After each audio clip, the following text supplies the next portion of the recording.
Hello students, today let us discuss the topic Introduction to Food Microbiology. So let us start this topic with a brief history of food microbiology. The era prior to the establishment of bacteriology as a science may be designated as pre-scientific era. This era may be further divided into food gathering period and food producing period. The food gathering period covers the time from human origin over 1 million years ago up to 8,000 years ago. During this period, humans were presumably carnivorous with plant foods coming into their diet later in this period. The foods were first cooked during this period. The second one is the food producing period dates from about 8,000 to 10,000 years ago, including the present time. Early in this period, the problems of food spoilage and food poisoning were encountered with the advent of prepared foods.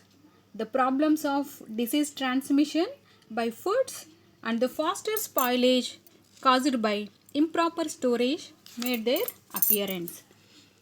Between 3000 and 1200 BC, the Jews used salt from the Dead Sea in the preservation of various foods. Fermented sausages were prepared and consumed by the ancient Babylonians and ancient Chinese as far back as 1500 BC. During this time, the use of oils such as olive oil and sesame oil was first introduced as a method of food preservation. Now let us see how the food microbiology has evolved with the contributions of the following scientists. A. Creature in 1658 examined decaying bodies in meat, milk and other substances, and he referred them as worms invisible to the naked eye. His observations did not receive wide acceptance as his description lacked the precision. L. Spallanzani in 1765 conducted experiments led to the experiments to disprove spontaneous generation theory. In 1810th year, Nicholas Appert could succeed in preserving meats in glass bottles that had been kept in boiling water for varying period of time. This discovery was made in public in 1810 and this process was named as canning. In 1860, Louis Pasteur demonstrated the role of microorganisms in the spoilage of wines, and he developed a method called pasteurization which kills the microorganisms that are causing the spoilage in foods. So, food microbiology is a branch of microbiology where the microorganisms that inhabit, create or contaminate the foods are widely studied. Food and microorganisms have long and interesting associations that developed long before the beginning of recorded history. Food serves as a interacting medium between various living species such as humans, animals and microbes. Human food always associated with variety of microorganisms. Microorganisms in foods may exhibit one or more of the following functions. They are: some microorganisms are beneficial if they are present in the food. Some microorganisms causes food spoilage. Some organisms cause foodborne illnesses. Some microorganisms, even if they are present in the food, they do not cause anything to the food.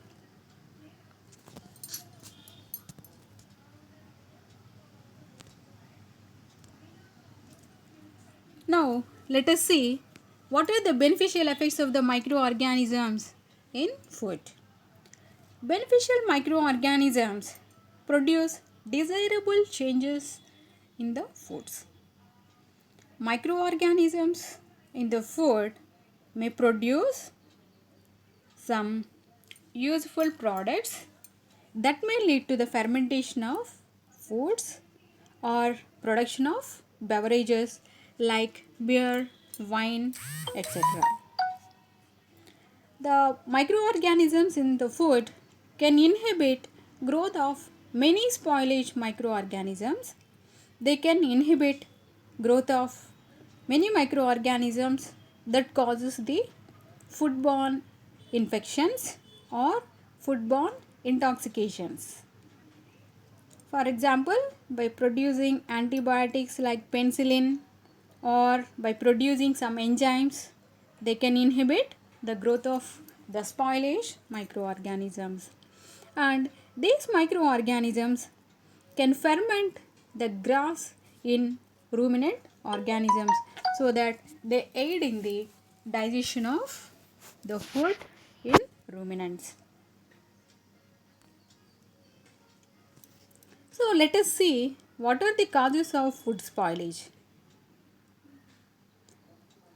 Microorganisms bring about undesirable changes in the odor, color, taste, texture or appearance of the food.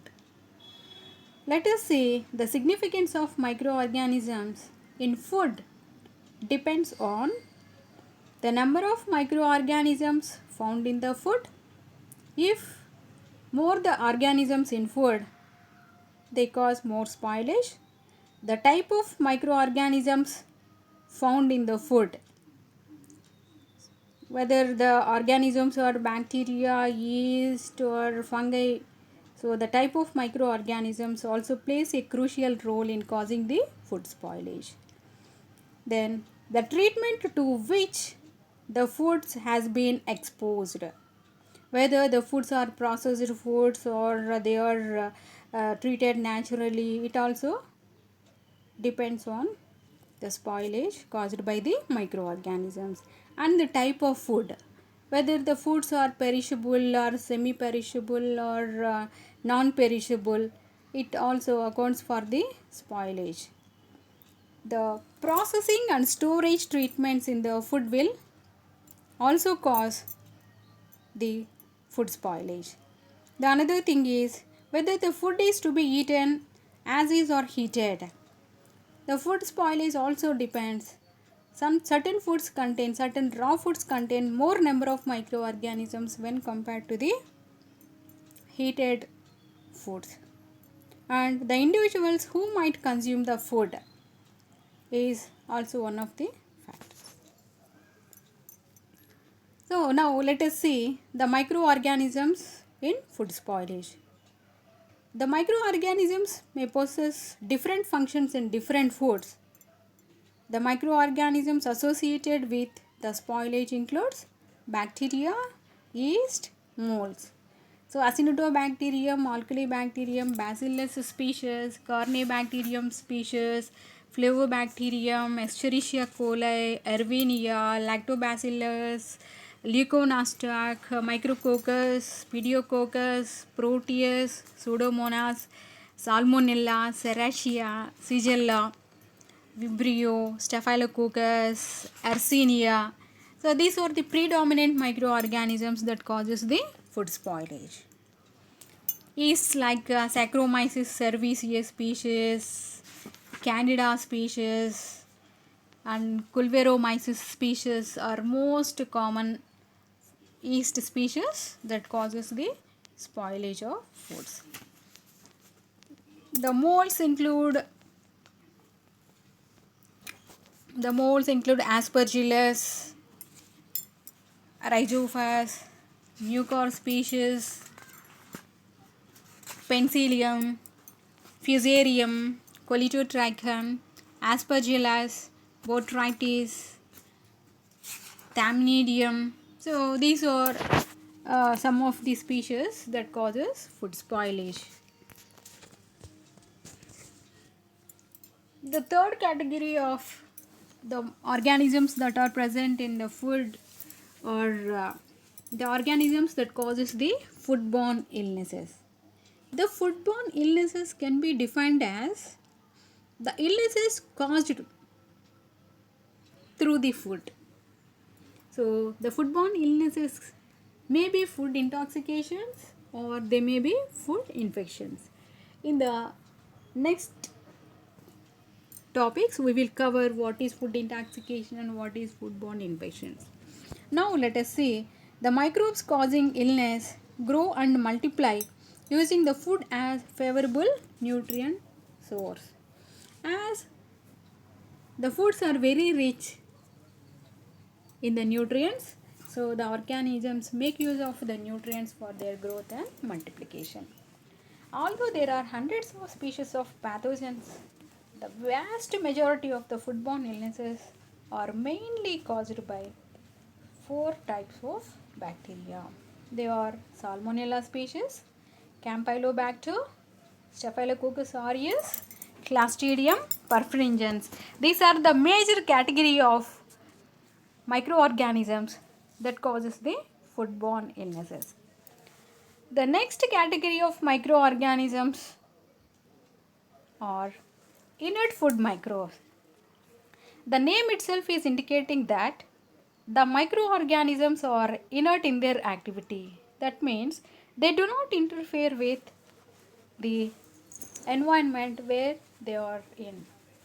The inert microorganisms do not find an environmental favorable for their growth. In most cases of foodborne illnesses, spoilage or useful activity, the microorganisms grow and multiply, but here the food microorganisms don't find an environment for their growth. So during the inert function, the microorganisms in food do not find any favorable environment. They simply lie on the foods. So this is our today's topic. So let us recapitulate the things what we have discussed so far. So today we have discussed about the history of food microbiology. So in that we have seen the food gathering period and the food producing period, how the food spoilage was prevented during the ancient times using salt and olive oils and all those things we have discussed, and how the food microbiology has emerged a branch of microbiology with the contributions of Nicholas Appert, Spallanzani and Louis Pasteur was discussed, and we have seen what are the different types of organisms, how they contribute to the food microbiology. So in that we have seen the microorganisms that are beneficial if they are present in food, and the microorganisms that causes spoilage, and the microorganisms that causes foodborne infections, and the microorganisms that are innate even if they are present in food. So this is the topic we have covered. If you have any queries, you can post your queries in the comment box so that we can discuss it. Thank you very much.